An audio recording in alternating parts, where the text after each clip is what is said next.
नमस्कार। डॉक्टर को पाठशाला को स्वागत। रोगमुक्त भारत आम समस्त स्वप्न। जीवाणु भूताणु ए जनित रोग विषय रे आमे बहुत चर्चा करुचे आलोचना करुचे आउ ताकू प्रतिहत करिया पई नुआ नुआ औषध सह आसुचे। जीवन शैली जनित रोग डायबिटीज हो ब्लड प्रेशर हो ता पई मध्य आमर ज्ञान बढ़िलानी। आमे आमर जीवन शैली की बदलया पई चेष्टा करचे। आमर खाद्य कौन हबो आमे केते एक्सरसाइज करिबा से विषय ध्यान दबा आरंभ करचे। किंतु एपरि किछि रोग अछि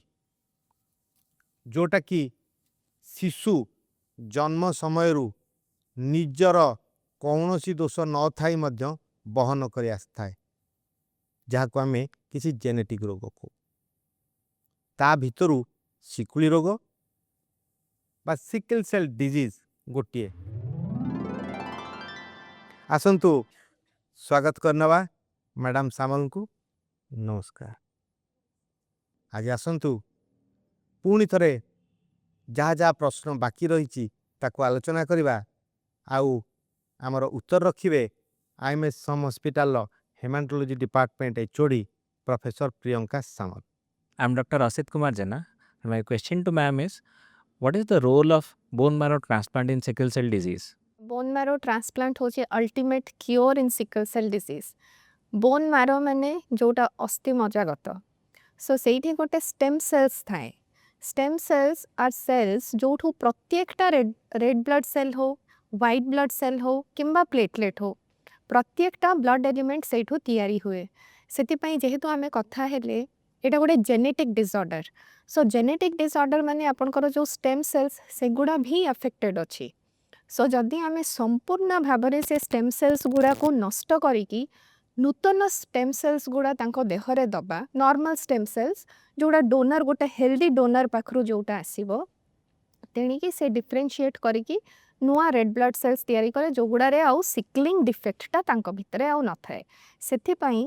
बोन मैरो ट्रांसप्लांट किंबा स्टेम सेल आजिकली आउ ताको बोन मैरो बोली कुहा जाउ नाही ताको हेमाटोपोएटिक स्टेम सेल ट्रांसप्लांट कुहंती। हिम माने ब्लड ब्लड रो रक्त तैयारी करिवार जो स्टेम सेल्स आमे सेही स्टेम सेल्स गुडा को नौचे। हार्ट रे आपण देखिबे तार अलगा stem cells mesenchymal stem cells सेगुडा कुआ होय सेटारु आपणकर स्मूथ मसल्स आसंती। सो प्रत्येकटा ऑर्गन रो जो स्टेम सेल्स जोटा डिफरेंशिएटिंग सेल्स थाए सेगुडा को आमे जदि पूरा संपूर्ण भाबरे गोटे डिजीज पेशेंट रे नष्ट करिकी नुआ स्टेम सेल्स हेल्दी डोनर पाखरु निया हे कि तांको देहरे दिया हुए ताहले ए रोगटा पूरा संपूर्ण भाबरे क्योर हेई परिबो। एवं एटा ही गोटे फिजिबल वे जोटारे गोटे लोक गोटे पिल्ला स्पेशली आमे कहू जे 10 to 15 इयर्स भितरे जदि से माने ट्रांसप्लांट हेले ताहले तांको कॉम्प्लिकेशंस कम रहिबो एवं से माने पूरा मुक्त हेबे ए प्रकार सिकलिंग रोगरु किंबा थैलेसीमिया रोगरु। स्टेम सेल थेरापी जहाँ मैडम कहूतिले सेटा जो दिया जाउची डोनर रो हाडरू किछि रक्त तैयारी करिबा रक्त कणिका तैयारी करुथिबा जिंस ताकू साधा भाषा रे कहिबी जो माने मांस खाउथिबे आपण यदि हाड केतेबेले देखिथिबे ता भीतर यदि फुंकीबे देखिबे जे हाडटी नळी भलिया अछि ता भीतर किछि जिंस अछि सेही गुडी को आमर दिहरे रक्त तैयारी करंती आ कोठी बेसी हुए ना जोटा सब लंबा लंबा हाड आमर अछि सेठू। तेणु मैडम कर ट्रीटमेंट अनुसार सेतिक से माने काढ़ी नुआ गोटे भल हेल्दी सुस्थ मनिषर स्टेम आनिकरी देदेला परे सेथुरु जो नुआ नुआ रक्त कणिका तैयारी हुए जोटा कि ए प्रकार रोग ठू अलगा भल रक्त कणिका तैयारी हुए एवं पिलाटी सुस्थ मनिष भावे जीवन यापन करे। तेणु आस्ते आस्ते विज्ञान जेतिकी आगो को बढ़ुची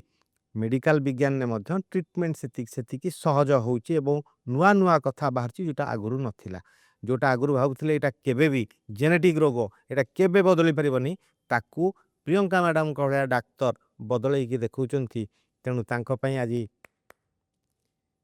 परवर्ती प्रश्न पचारिबा। I am Dr. Jaspreet and my question is gene therapy a cure for sickle cell disease? Gene therapy सेटा भी cure form of sickle cell bone marrow transplant किंबा स्टेम सेल ट्रांसप्लांट और जीन थेरेपी यही दीटा ही options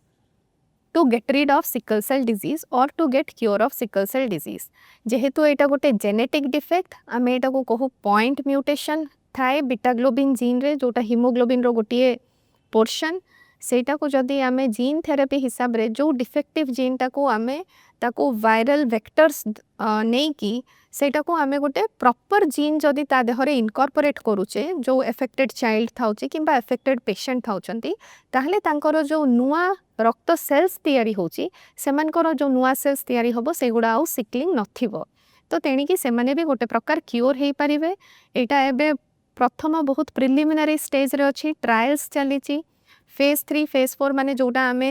अधिक लोकों को उपरे देई पारिबा से थेरेपीटा सेटा एपर्यंत खूब एकटा सक्सेसफुल हेनी ट्रायल्स कंडीशन रे अछि जेते बेले आमे देखिबु जे एटा लॉन्ग टर्म थेरेपी एवं फॉलो अप जेहेतु एटा गोटे बिनाइन डिजीज मारात्मक डिजीज नुह एटा कोनोसी कैंसर नुह हमको देखिबार अछि जे एई जो थेरेपी जीन थेरेपी नै सारला परे भी पेशेंट भलो भाबरे रहुचंती एवं तांकरो किछि कार्सिनोजेनेसिस होनी माने जेहेतु आमे जीन सहित मैनिपुलेशन करूचे देयर आर एवरी चांस नुआ गोटे म्यूटेशन है कि पुणी सेटा कैंसर आड़ को भी गति करि पारे तो सेतिकी सेफ्टी आमे न इस्टाब्लिश करिबा पर्यंत जीन थेरेपी पूरा मार्केट रे आसीबा सेटा स्टिल हैज टाइम आ जेहेतु एटा टिके बहुत costly and sophisticated therapy it will take a little bit time to reach the mass किंतु ता आगरू आम पाखरे बोन मैरो ट्रांसप्लांट गोटे ऑप्शन अच्छी जोटा दीर्घ दिन धरिकी तार एफिकेसी भी आम जाचु एवं आउटकम भी जाचु so gene therapy is definitely new but it will have its own place in the years to come. I'm Dr. Unzila, and my question is, when should we get screened for sickle cell disease? Is there a specific age limit or time? Target group for screening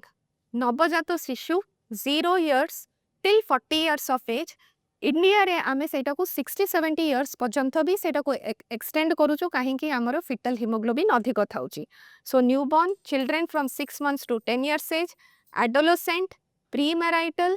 antenatal prenatal extended family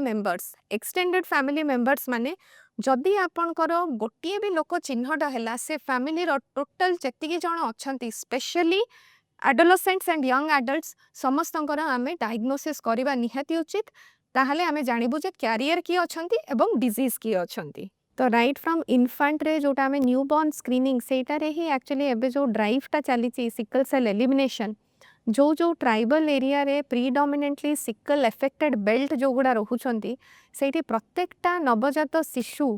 किंबा infant जोटा newborn child जोटा birth होची तांकर भी आमे test करूचु एवं सेटा हिल prick test थाए माने यूजुअली कौन हुए कि पेरेंट्स माने बहुत भयभीत होती जे पिलार एते ब्लड सैम्पलिंग करा होची तो तारो से ब्लड नो ही ताको हिमोग्लोबिन कमी जाई पारे किंबा एनीमिया हेई पारे तो एमानकर हिल प्रिक टेस्ट गोटे थाए सेटा गोटे न्यूबॉर्न स्क्रीनिंग हिसाब रे यूज करा हुए जोटा रे कि मात्र गोटे ड्रॉप ऑफ ब्लड रे ही आमे चिन्हट करि परिबु जे तारो सिकुली अछि कि नुह तो right from newborn young adults adolescents मु जोटा कहली जे प्रत्येकटा पिला जो माने मास स्क्रीनिंग होची स्कूल रे एवं कॉलेज रे एंड एंटीनेटल मदर्स एगुड़ा आमे स्क्रीनिंग करूचु किंतु ता छड़ा जदि आमे जानुचु जे गोटे घरे गोटे एफेक्टेड पिलाटे अछि किंबा बाहकटे भी अछि entire family should get screen for sickle cell एवं आपण जानि कि रखिथिबे जे एई पिला माने आक्रांत अछंती एई रोग रे किंबा ए माने जीन ता carry करूचंती so that you can have a better way of controlling the birth of a affected child.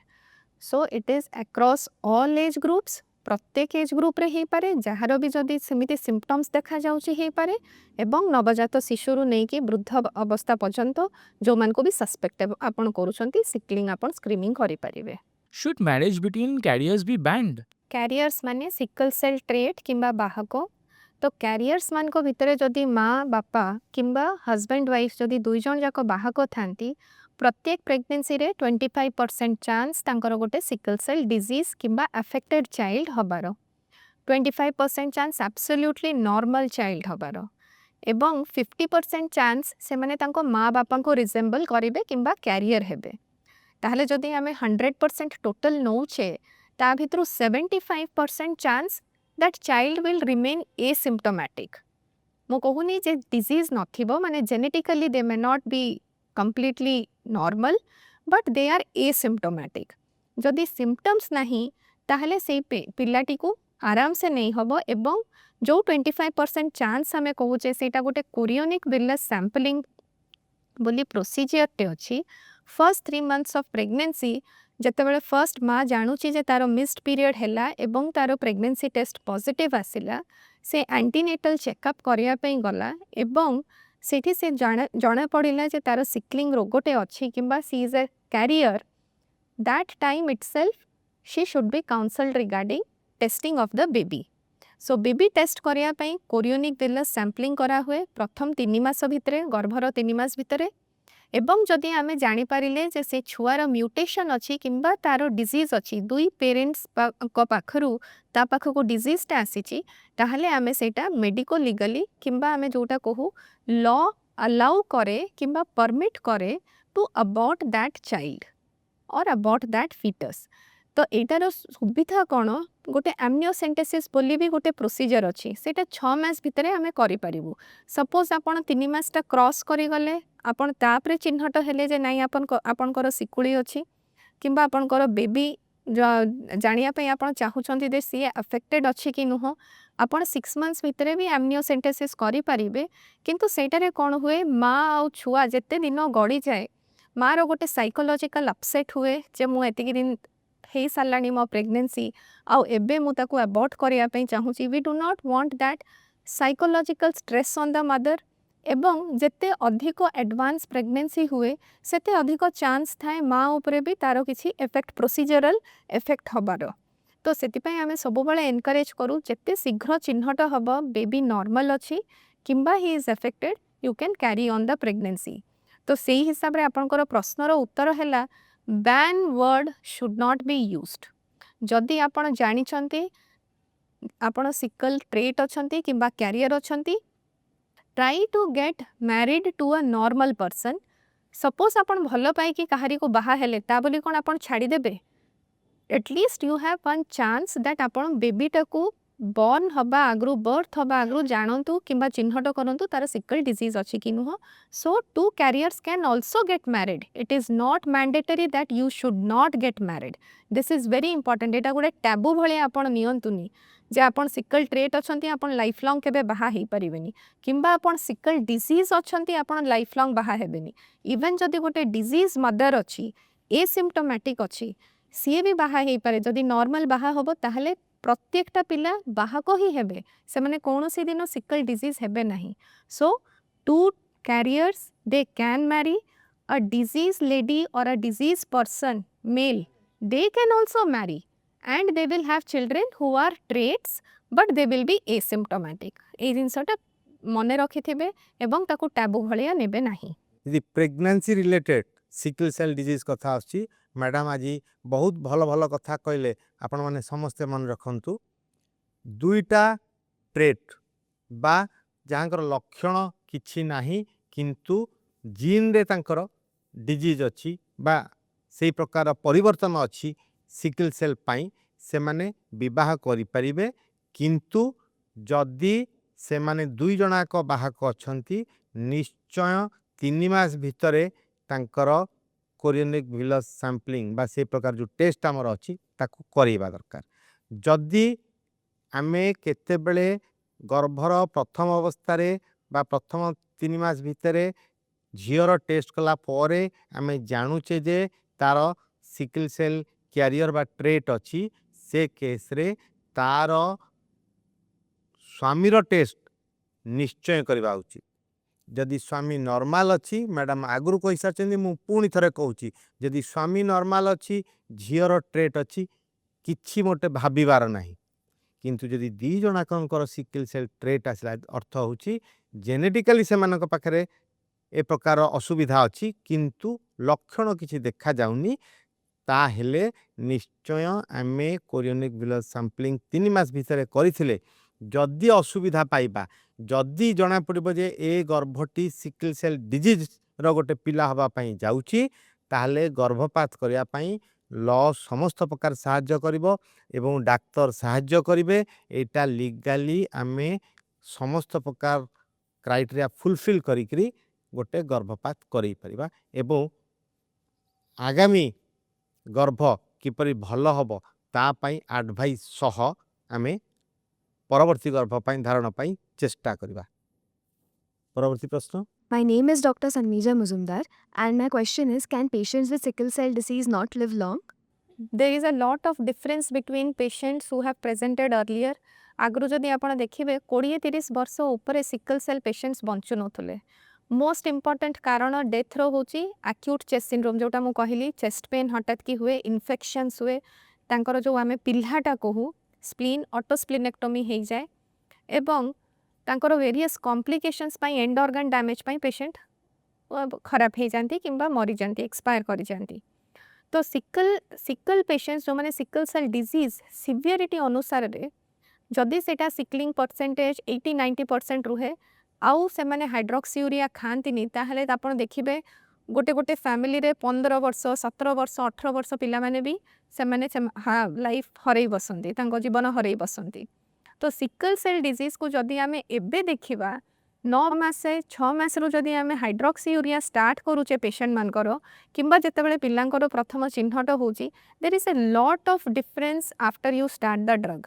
किंतु there are some patients also hydroxyurea संपूर्ण भाव में खाई सारा पर तार गोटे डोज मॉडिफिकेशन थाए। अब मैक्सिमम लोक कौन होती ना जिते डाक्तर पाक जाती 500 कैप्सूल आसे समस्त को गोटे यूनिफॉर्म डोज दियंती किंतु तार गोटे डोज एस्केलेशन थाए प्रत्येक पेशेंटर डिफरेंट डोजिंग थाए एवं तांकर रिक्वायरमेंट अलग थाए से अनुसार जदि से माने पाइले ताहले डेफिनेटली तांको क्वालिटी ऑफ लाइफ बेटर रहिबो एवं कॉम्प्लिकेशंस कमी जिवो। तेणु हाइड्रोक्सीयूरिया खाई सिम्पटम को कम करें एवं निजर जीवन केमती सहज हो पार से पाई आपण माने सदाबले चिंता करें।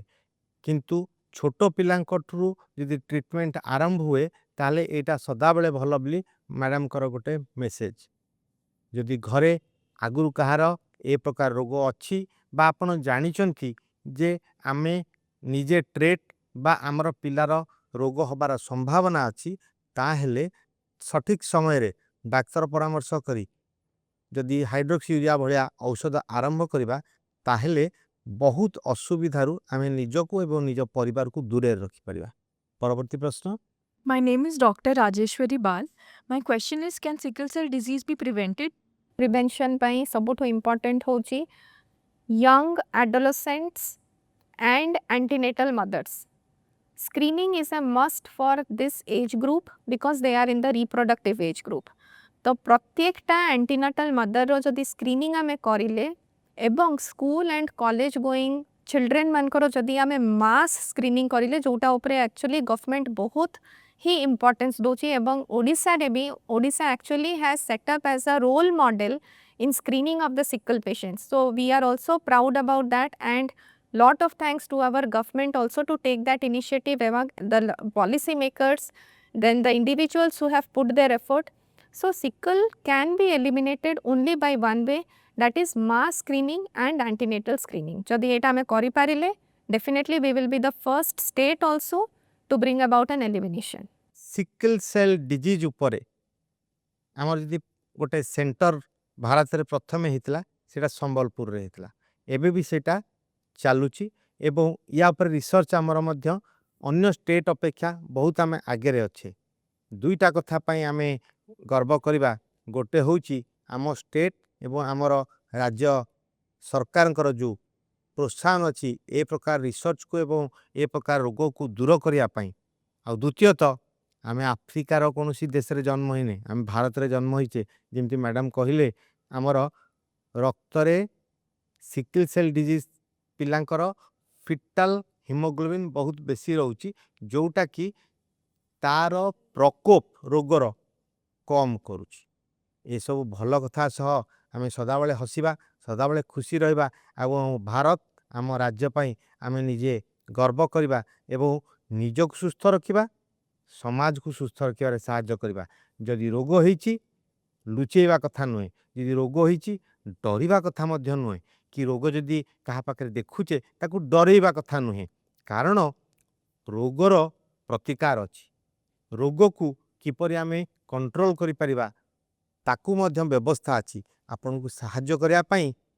प्रियंका मैडम को बढिया मैडम एवं अन्यान्य डाक्तर सदा बेले रेडी हिकर अछंती तेणु डरिबा कुथपई रोग हेई थाई पारे आम रक्त रे जेनेटिकल रोग मध्य हेई थाई पारे किंतु से रोग को कंट्रोल करिया पई व्यवस्था अछि